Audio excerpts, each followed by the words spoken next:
कि ये बिल्कुल सरासर ज्यादती है, अदालती फैसलों का अदलिया का मजाक है।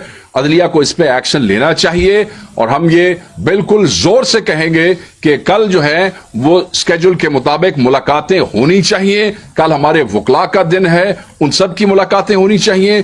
फैमिली का दिन है, फैमिली की मुलाकात करवाएं। इमरान खान साहब के बच्चों के हवाले से एक और पिटीशन दायर हो गई है, उनके बच्चों से बात करवाएं, उनकी बुक्स तक एक्सेस इंश्योर करें। ये कोई ऐसी चीज नहीं है जो हम आउट ऑफ द बॉक्स आपसे मांग रहे हैं, ये कोई अय्याशी नहीं है जो हम आपसे मांग रहे हैं। हम कोई आपसे 5 स्टार के पके पकाए खानों की बातें नहीं कर रहे हैं, हम आपसे कोई अय्याशी की चीजें नहीं मांग रहे हैं, हम आपसे बुनियादी चीजें मांग रहे हैं जो कि उनका हक है, एक आम कैदी का हक है। मगर ये फसाइयत अपने उरूज पे है, तो अपने ज़हन में रखिएगा। फिर आप बाद में गिले करते हैं, फिर आप कहते हैं कि पाकिस्तान तहरीक इंसाफ ओवर रिएक्ट करती है, जब आप उनके कायद को, जिसको आपने नाहक बंद किया हुआ है, उनसे आप मुलाकातों पे पाबंदी लगाएंगे और अपनी तरफ से पिक एंड चूज करेंगे, तो याद रखिएगा कि फिर लोग रिएक्ट करते हैं और वो फिर जब अपना आईनी हक इस्तेमाल करते हैं एहतजाज का, फिर आपको तकलीफ होती है। और ये भी याद रखिएगा कि अलीमा खान साहिबा, क्योंकि ये जो हक मुलाकात है और ये सिर्फ इमरान खान साहब के हवाले से, फिर साथ उनकी बेगम बुशरा बीबी साहिबा के हवाले से है, उनकी फैमिली को भी कई दफा नहीं मिलने दिया जाता है, उनको भी कई दफा जो है वो सख्ती की जाती है, उनकी तबीयत भी जेल में कई दफा खराब हो जाती है। तो बुशरा बीबी साहिबा और इमरान खान साहब जो दोनों नाहक कैद हैं, उनको उनके हुकूक दिए जाएं। अगर ऐसा नहीं होता है तो देखें, अलीमा खान साहिबा उनकी बहन है, तो उनको पार्टी किसी हवाले से अकेला नहीं छोड़ सकती है और ना पार्टी उनको अकेला छोड़ेगी। इसमें पॉलिटिकल कमेटी ने जो है वो डिसीजन लिया है और वो डिसीजन पार्लियामेंटेरियंस को उनकी पार्लियामानी पार्टी की जो मीटिंग है उसमें आज या कल कन्वे कर दिया जाएगा। मोस्ट प्रोबेबली आज वो मीटिंग है, तो आज जो पॉलिटिकल कमेटी का डिसीजन है वो आज उनको कन्वे कर दिया जाएगा। और अलीमा खान साहिबा जो उनकी बहन है या कोई भी उनकी फैमिली का मेंबर, उनको ये पार्टी ना कभी अकेला नहीं छोड़ेगी। जो हमारे वकला हैं उनका भी कल दिन है, मैं बार बार जोर कर दे के कह रहा हूं। सो इंश्योर दिस, और मैं जजेस को और जुडिशरी को कहूंगा कि आपने अपने फैसलों पे अमल दरामद खुद करवाना है। ये आपकी अदालतों का मजाक उड़ा रहे हैं, ये आपके फैसलों का मजाक उड़ा रहे हैं, आपकी रेट जो है वो बिल्कुल खत्म हो रही है। सो इसको आप खुद देखें, अपनी इज्जत लोग खुद करवाते हैं, अपने फैसलों पे अमल दरामद आपने खुद करवाना है।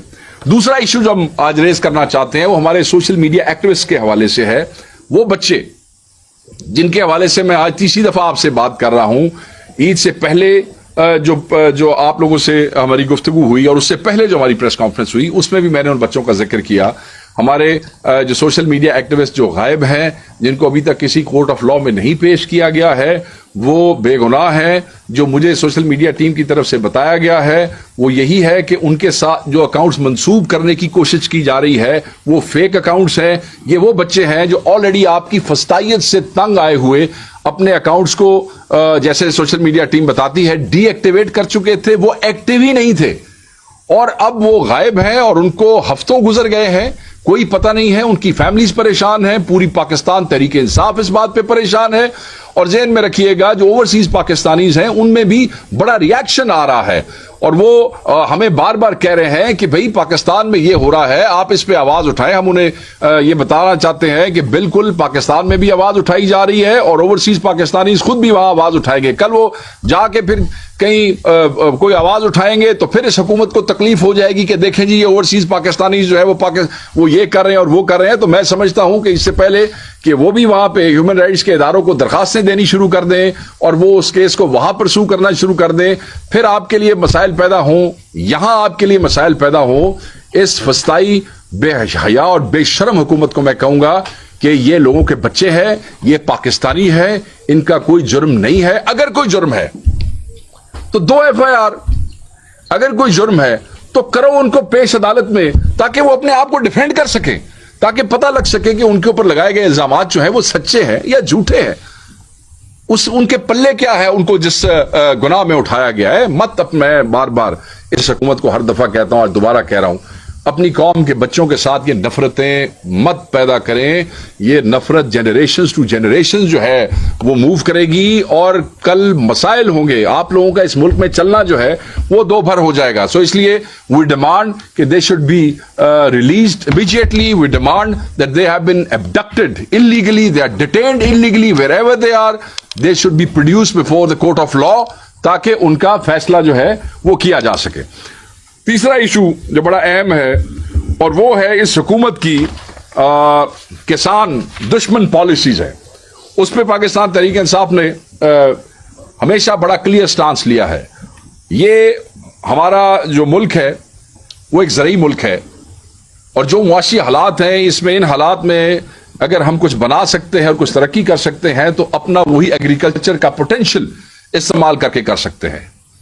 जिस मुल्क की 70% जमीन जो है उस और लोगों का जो जरिया मुआश वो ज़राअत हो, उस मुल्क में किसान से दुश्मनी करना इस मुल्क से दुश्मनी करने के मुतरादिफ है।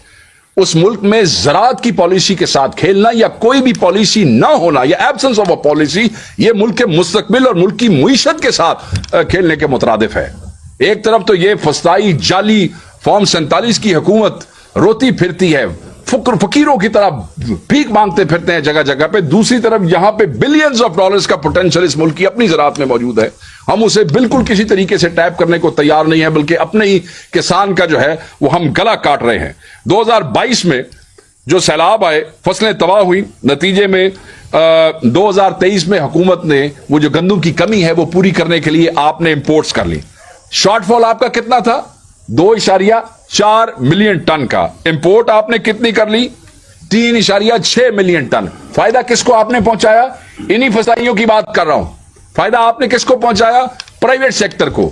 आपने क्या किया कि आपने प्राइवेट सेक्टर को गंदम इंपोर्ट करने की इजाजत दे दी। आई रिमेंबर मैंने उस वक्त ये असेंबली में उठाया इशू कि कौन कौन सी वो फर्म्स थी, कौन कौन सी वो कंपनीज थी जिन्होंने प्राइवेटली गंदी रिजेक्टेड यूक्रेन से और पता नहीं कहां कहां से जो गंदम उठा के ये लेके आए, और फिर आपने जब एक्सेस कर ली उससे क्या हुआ? आपने देखा कि रेट का क्या हशर हुआ, आपने देखा कि लोगों की सेहत के ऊपर वो, और उससे फिर एक बहुत बड़ा स्कैंडल जन्म लिया और उस स्कैंडल का आज तक पता नहीं लग सक रहा है। और मैं ये समझता हूं कि बहुत जल्द पाकिस्तान तहरीक इंसाफ के पब्लिक अकाउंट्स कमेटी के चेयरमैन, मुझे उम्मीद है वो उसको इसमें उठाएंगे, जुनैद अकबर साहब पब्लिक अकाउंट्स कमेटी में स्कैंडल को उठाएंगे, निकालेंगे सारी डिटेल्स, ताकि कौम को जो है वो इस स्कैंडल की जो असल चीज है वो बताई जा सके और हकायक दुनिया के सामने लाए जा सके। इतना बड़ा खिलवाड़ इस कौम के साथ इन्होंने किया और फायदा प्राइवेट कंपनीज को। वो प्राइवेट कंपनीज किस किस के साथ कनेक्टेड थी, किस किस के साथ कनेक्टेड है, it has been discussed over and over again. आपको याद रहे कि बम्पर प्राइस हो गई अगले साल। अब बम्पर प्राइस हो गई, आप ऑलरेडी 3.6 मिलियन टन लेके बैठे हैं। क्रॉप जो है आपकी बम्पर क्रॉप हो गई। 3.6 मिलियन में आपने एक्सेस गंदम